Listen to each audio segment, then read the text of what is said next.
ಸ್ನೇಹಿತರೆ, ಇವತ್ತಿನ ಕತೆ ಬರೀ ಒಂದು ಸಾಮಾನ್ಯ ಕಥೆಯಲ್ಲ. ದುಡ್ಡಿನ ಬೆಲೆಯೇ ಗೊತ್ತಿಲ್ಲದೇ ಇರುವ ಮಗನಿಗೆ ತನ್ನ ತಂದೆ ದುಡ್ಡು ಹಾಗೂ ದುಡಿಮೆಯ ಮಹತ್ವವನ್ನು ತಿಳಿಸುವ ಒಂದು ಭಾವನಾತ್ಮಕ ಕಥೆಯಾಗಿದೆ. ಒಂದೂರಲ್ಲಿ ಒಬ್ಬ ಹುಡುಗ ಬಲು ಸೋಮಾರಿ. ಮನೆಯಲ್ಲಿ ಕುಳಿತು ಊಟ ಮಾಡುವುದನ್ನು ಬಿಟ್ಟು ಬೇರೆ ಏನನ್ನೂ ಮಾಡದೆ ಕಾಲಹರಣ ಮಾಡುತ್ತಿದ್ದ.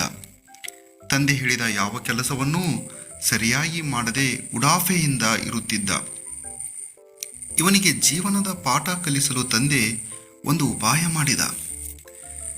ತಂದೆ ಮಗನಿಗೆ ಹೇಳಿದ, ನೋಡಪ್ಪ, ನೀನು ಪ್ರತಿದಿನ ಬೆಳಿಗ್ಗೆ ಹೊರಗೆ ಹೋಗಿ ಯಾವುದಾದರೂ ಕೆಲಸ ಮಾಡಿ ದುಡಿದು 50 ರೂಪಾಯಿ ತೆಗೆದುಕೊಂಡು ಮನೆಗೆ ಬರಬೇಕು. ಇಲ್ಲದಿದ್ದರೆ ನಿನಗೆ ಈ ಮನೆಯಲ್ಲಿ ಜಾಗವಿಲ್ಲವೆಂದು ಖಡಾಖಂಡಿತವಾಗಿ ಮಗನಿಗೆ ಹೇಳಿದರು. ದಿಕ್ಕು ಕಾಣದೆ ಆ ಹುಡುಗ ತನ್ನ ಆಪ್ತ ಸ್ನೇಹಿತರ ಬಳಿ ಗೋಗೆರೆದು 50 ರೂಪಾಯಿ ತಂದು ತಂದೆಗೆ ನೀಡಿದ. ಇದನ್ನು ನೋಡಿದ ತಂದೆ ಆ ಹಣವನ್ನು ಮನೆಯಲ್ಲಿದ್ದ ಬಾವಿಗೆ ಹಾಕಿದರು. ನಾಳೆ ಮತ್ತೆ 50 ರೂಪಾಯಿ ದುಡಿದು ತರಲು ಸೂಚಿಸಿದರು.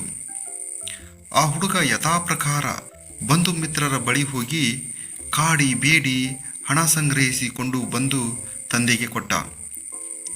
ತಂದೆ ಈ ಹಣವನ್ನೂ ಕೂಡ ಬಾವಿಗೆ ಹಾಕಿದರು. ಮತ್ತೆ ಯಥಾ ಪ್ರಕಾರ ದುಡಿದು ಹಣ ತರಲು ಆಜ್ಞಾಪಿಸಿದರು.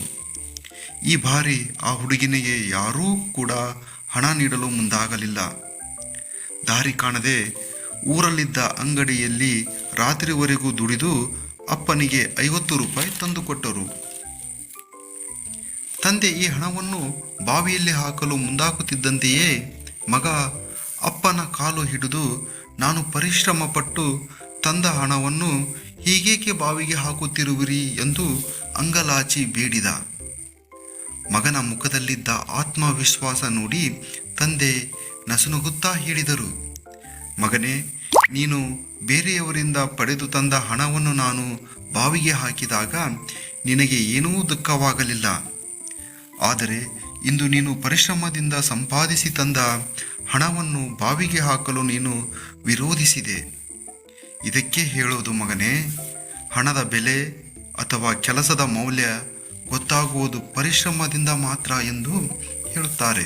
ನಾವು ಪರಿಶ್ರಮ ಬಿಟ್ಟು ದುಡಿದಾಗ ಮಾತ್ರ ನಮಗೆ ಅದರ ಬೆಲೆ ಗೊತ್ತಾಗುವುದು ಎಂಬುದಕ್ಕೆ ಈ ಕಥೆ ಸಾಕ್ಷಿಯಾಗಿದೆ. ನಾವು ಬದುಕಿನಲ್ಲಿ ಬಹಳಷ್ಟು ಆಶಿಸುತ್ತೇವೆ, ಆದರೆ ಅದಕ್ಕಾಗಿ ಶ್ರಮ ಪಡದೆ ಸರಳ ದಾರಿಯನ್ನು ಹುಡುಕಲು ಪ್ರಯತ್ನಿಸುತ್ತೇವೆ. ಪರಿಶ್ರಮವಿಲ್ಲದೆ ಬಂದ ಯಶಸ್ಸು ಕ್ಷಣಿಕವಾಗಿರುತ್ತದೆ ಹಾಗೂ ನಮ್ಮನ್ನು ಸೋಮಾರಿಗಳನ್ನಾಗಿಸುತ್ತದೆ. ಸತತವಾಗಿ 7 ಬಾರಿ ಪರಿಶ್ರಮ ಪಟ್ಟಿದ್ದರಿಂದಾಗಿ ತೇನ್ ಸಿಂಗ್ ಎನ್ನುವ ವ್ಯಕ್ತಿ ಮೌಂಟ್ ಎವರೆಸ್ಟ್ ಶಿಖರವನ್ನೇರಿದ.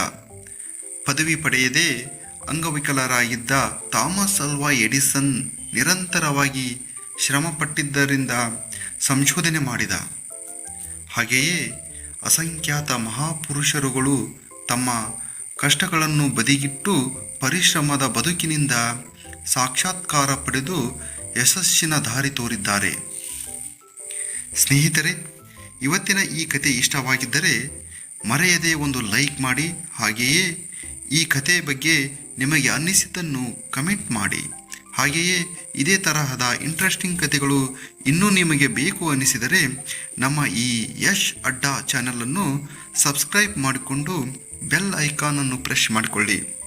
ಆಗ ನಿಮಗೆ ಹೊಸ ಕತೆ ಅಪ್ಲೋಡ್ ಆದ ತಕ್ಷಣ ನೋಟಿಫಿಕೇಷನ್ ಸಿಗುತ್ತದೆ. Thank you for watching.